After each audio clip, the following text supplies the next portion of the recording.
Lesson 6, Part 1A, Regular Second Aorist Active Indicative Verbs.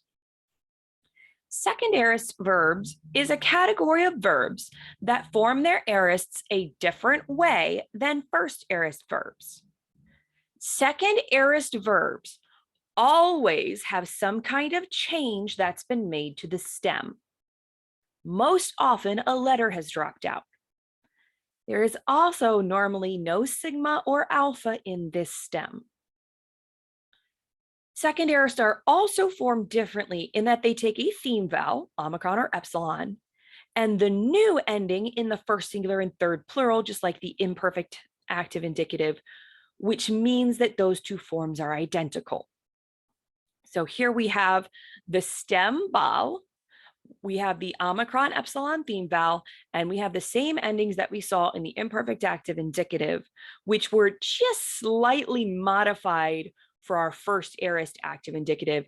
Then, of course, at the beginning, we see an augment. Other than that, everything's pretty standard. Second aorist active indicative is augment plus third stem plus omicron epsilon theme vowel plus secondary A endings. A endings because it's active, secondary because it's a past tense, augment because it's a past tense, omicron epsilon theme vowel for the indicative and not the first aorist. First aorists don't get theme vowels. And then we've got the third stem because we're in the aorist. Now, here are the stems of some second aorist verbs. Ago becomes agag. Notice how it's sort of doubled.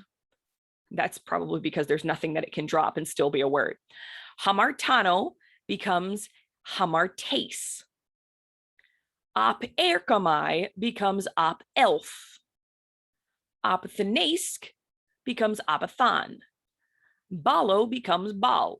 We notice we dropped a lambda. Now that's the exact same as its second stem, but that's okay because we're going to use secondary endings for the aorist and we're going to use primary endings for the future. Dierkomai, dielf, acerkomai, acelf, ekbalo, ekbal, ex erkomai, ex elf, erkomai, elf, esthio, fog. Note that one, that's a weird one. Hurisk, hure. Notice we have very little left there. We lost half the word. Echo, esk. Note that one there. Remember, I had said before that there used to be a sigma in there. Now it looks like there's just been a sigma added there. Just watch out for that one. That one's weird. Lambano becomes lab.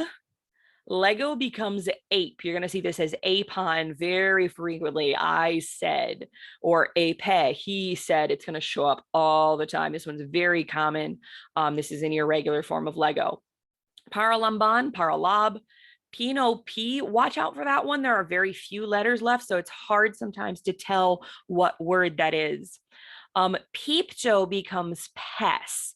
That one is probably going to throw you for a while because it looks so different from what it was originally. So be sure that you memorize that one well. Proserkomai, proself, suna ago, suna agag, same thing that ago did. Now note, none of these are deponent. None of these are deponents. None of the verbs listed here are deponent in the third stem. That includes all of the forms of erkomai. They are not deponent here. They're going to show up in the active. Now, the good news is, let me give you the bad news first. The bad news is when you're parsing these, you might be a little bit slightly confused, and because it's a form of erkomai, you might just assume it's middle. But if you look at the form of it is going to be active. And here's the really good news. These just won't ever show up in the middle or in the passive because they don't make any sense in the middle or in the passive. So they're just only going to show up in the active. So it's more confusing when something is a deponent in this stem and it's not in the first. When it goes this direction, it's a bit easier to work with.